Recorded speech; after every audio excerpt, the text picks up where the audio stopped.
Hey everyone, if you're watching this, please smash that like button, hit subscribe, and drop a comment telling me where you're tuning in from.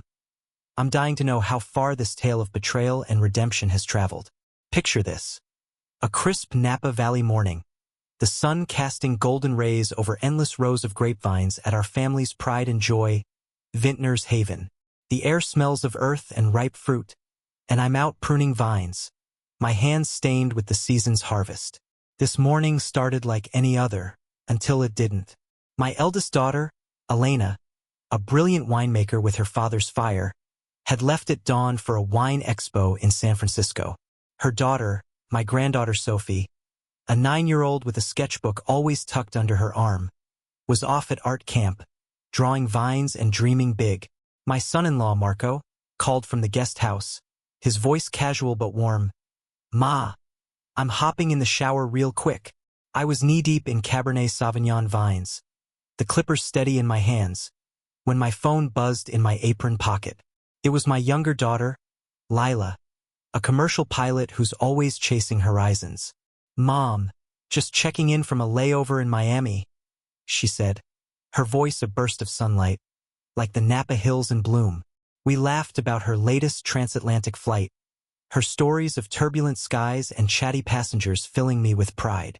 Lila's always been my dreamer, the one who wanted to touch the clouds since she was Sophie's age. But then her tone shifted, heavy, like a storm rolling in. "Mom, something's weird. Marco's at the vineyard, right?" "Yeah, he's in the guest house, showering," I said, glancing toward the stone building where the faint hum of water pipes carried through the morning air. Lila went quiet, her breathing loud through the phone. "That's impossible, Mom. I'm holding his passport. He just boarded my flight to Spain." I laughed, thinking she'd mistaken a face in the boarding chaos. "Lila, honey, you're confused. I heard Marco 10 minutes ago, clear as day." Her voice turned sharp, almost desperate. "Mom, I found his passport at the gate after everyone boarded. There's Marco's photo, name, date of birth, everything." I checked the cabin. He's in first class, arm in arm with a glamorous woman in a silk scarf, whispering like they're lovers. My heart stuttered. The vineyard's vibrant greens faded to gray. "You sure?" I asked, my voice barely a whisper, gripping a vine for balance. "Dead sure." They're laughing, sharing a glass of champagne, all cozy. Just then, the guest house shower stopped. Footsteps crunched on the gravel path, and Marco's voice rang out. "Ma, need anything from town?" Panic surged like a tidal wave. "Just a friend," I lied, my voice trembling, ducking behind a trellis, the leaves brushing my face. I whispered into the phone, "Lila, he's here. You've got to be wrong." "Mom, I'm staring at him right now on this plane," Lila insisted, her tone cutting like a blade. I hung up, hands shaking so badly I nearly dropped my phone. The vineyard's warm breeze felt like ice on my skin. If Marco was here, who was on Lila's flight? And if that was Marco, who was in my guest house? Minutes later, Marco strolled over, hair damp, wearing his usual plaid shirt, the one Elena ironed for him every Sunday. "Ma, I'm heading to the market. Want anything?" His smile was warm, the same one that won me over years ago. "Lemons?" I managed, my throat dry as the summer soil. He grabbed his truck keys, whistling a tune, and drove off, the dust trailing behind him. I watched, dread pooling in my gut. Lila wouldn't lie. She's my rock, always honest. Her heart as open as the sky she flies. But Marco, my son-in-law of 12 years, was just here, wasn't he? Or was I losing my grip on reality? I'm Beatrice B. Rossi, 68, a widow who's poured her soul into Vintner's Haven since my husband, Carlo, passed 11 years ago. His heart gave out under these very vines, but his love for this land lives in every bottle we craft. Elena, my eldest, inherited his passion, turning our small vineyard into a name that graces Napa's finest restaurants. Lila, my youngest, took to the skies, her childhood dream of flying now a reality. Marco, Elena's husband, seemed like a blessing, charming, hands-on with the harvest, and a doting father to Sophie. Their wedding was a dream under the vineyard's twinkling lights. His vows to Elena so heartfelt I wept.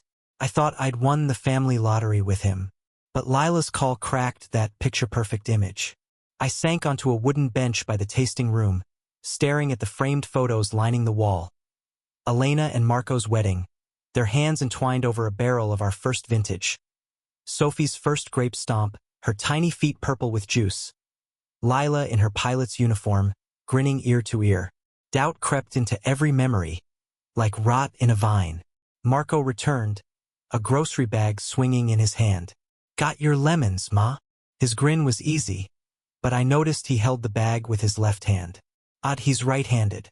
I brushed it off, telling myself it was nothing, but Lila's words gnawed like a pest in the roots.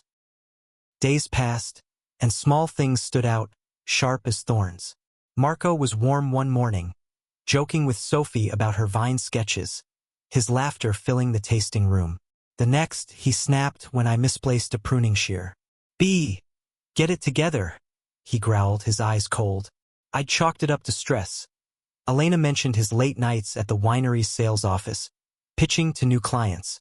But now, every inconsistency felt like a clue. One sunny afternoon, Sophie bounded over with her sketchbook. "Nana, look, Daddy helped me draw a vine yesterday, and his lines were so neat, like yours." She flipped to another page, the lines shaky and uneven. Today, his drawing was all messy. "Weird, huh?"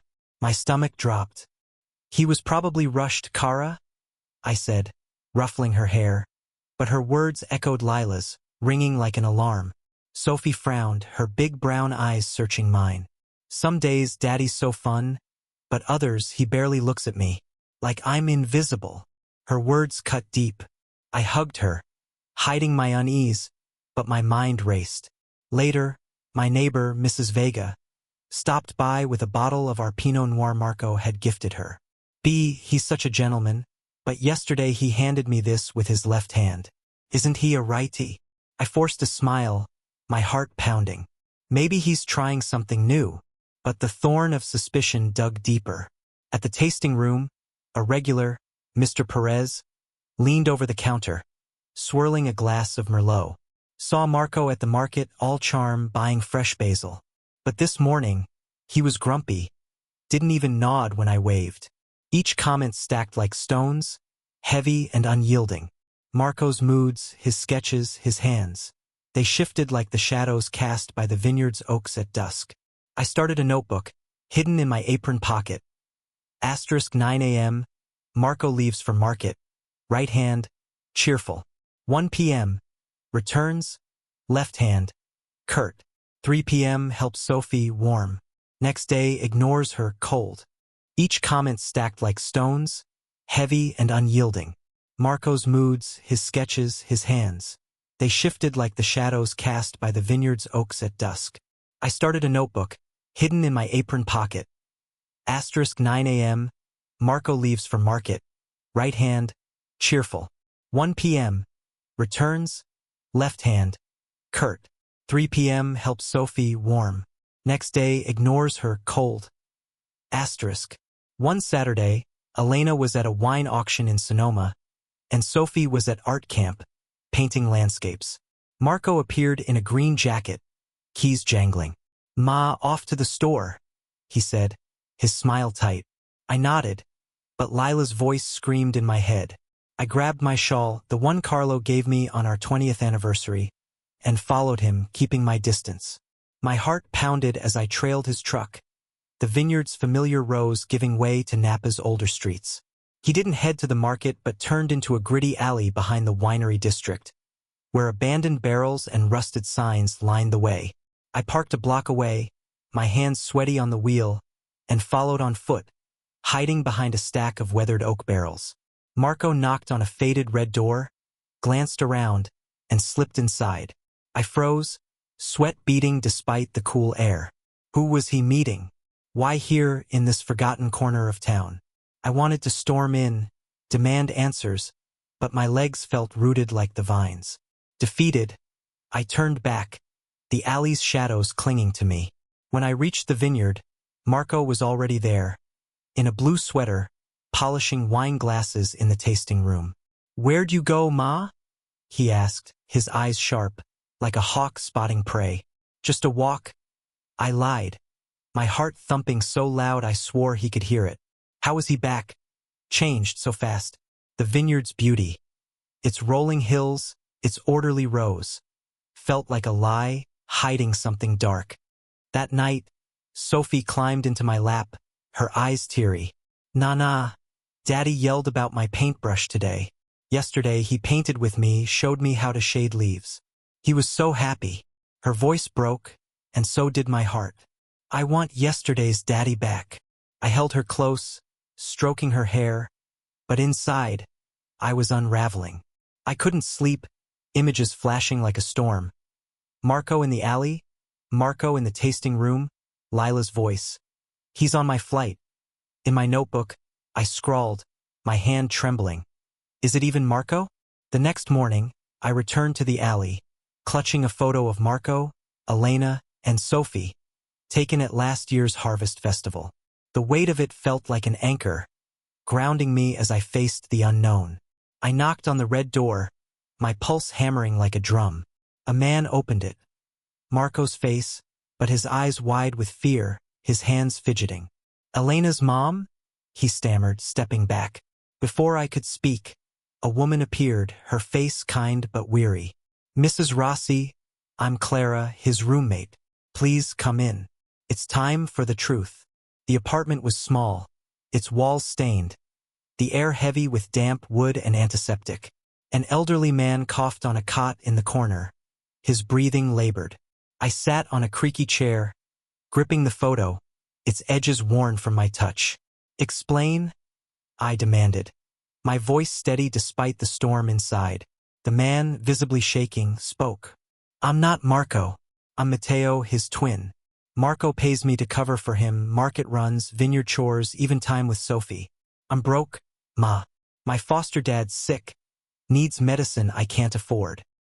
Clara nodded, her eyes soft but resolute. "Marco found Matteo years ago. They're identical down to the scar on their left cheek. Marco uses him to live a double life." My head spun, the room tilting. "A double life?" Clara sighed, pouring water from a chipped pitcher. "I saw Marco with a woman, Isabella Cruz, at a ritzy wine bar downtown. They were all over each other, calling her love. Matteo was waiting in the car, out of sight." Lila's words slammed into me, arm in arm with a glamorous woman. "Why?" I choked out, my voice breaking. Matteo's eyes glistened with tears. "Marco pays me to pose as him. Says it's to keep Elena happy, but he's with Isabella, living a life of private jets and penthouses. I didn't want to hurt anyone, Ma. I just needed the money." I gripped the chair, my knuckles white. Marco, the man I trusted, deceiving Elena, using his twin to fool us all. "You're twins?" I asked, my voice barely audible. Matteo nodded, wiping his face. "Separated at birth. Our parents were dirt poor, kept Marco, gave me up. We found each other 6 years ago, and he's been using me ever since." I left the apartment, rage and betrayal churning like a wildfire. The vineyard's beauty mocked me as I drove back, the rolling hills hiding a truth as bitter as unripe grapes. That evening, I prepared a family dinner, determined to expose the lie. I roasted lamb, Sophie's favorite, and baked polenta with herbs from our garden. The tasting room was set with our finest crystal, the table glowing under candlelight, but my heart was heavy. Elena, Marco, and Sophie sat down, the air filled with the aroma of rosemary and wine. Lila arrived from her flight, her face tense, with Matteo and Clara trailing behind.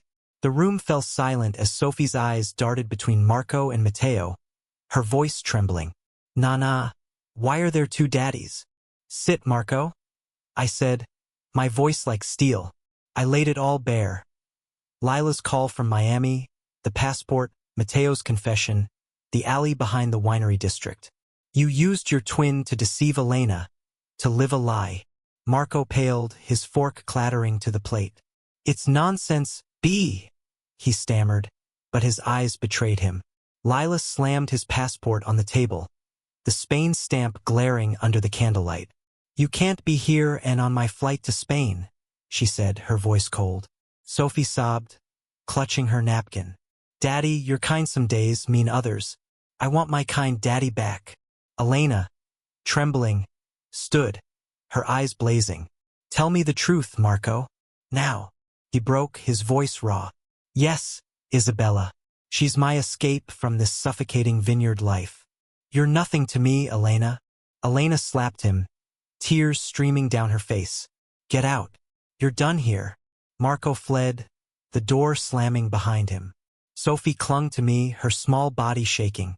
Matteo stepped forward, his voice soft. "I'm so sorry, Elena. I didn't know he'd hurt you like this." Weeks passed, heavy with silence. Elena filed for divorce, her strength wavering but unbroken. Marco didn't fight for Sophie, vanishing with Isabella to some glittering life far from Napa. Elena poured herself into the vineyard, crafting a new vintage that won awards, her pain fueling her art. Sophie drew quieter sketches, her laughter muted but slowly returning. Matteo became a fixture, helping with the harvest, teaching Sophie to draw the delicate veins of grape leaves. His kindness was a balm, steady and sincere. One evening, under the vineyard's ancient oak, he proposed to Elena, his voice trembling. "You and Sophie gave me a reason to be better. Will you marry me?" Elena, tears in her eyes, looked to me. I nodded, my heart swelling. "Your family, Matteo." Their wedding was small, held in the vineyard's glow, the vines heavy with fruit. Sophie, in a flower crown woven with vine tendrils, was Elena's maid of honor, her smile bright as the sun. Lila, fresh from a flight, hugged her sister, her pilot's cap tucked under her arm. I stood by the oak, watching my family heal, the wounds of betrayal softening under love's quiet strength. Names and places are changed to protect those involved. This story isn't about judgment but about reflection. How many families hide pain behind perfect facades? Would you stay silent to keep the peace, or chase the truth no matter the cost? Drop your thoughts in the comments. Every story is a spark that can light someone's way. Check out 2 more of our channel's most gripping tales linked below. Thank you for staying with me through this journey.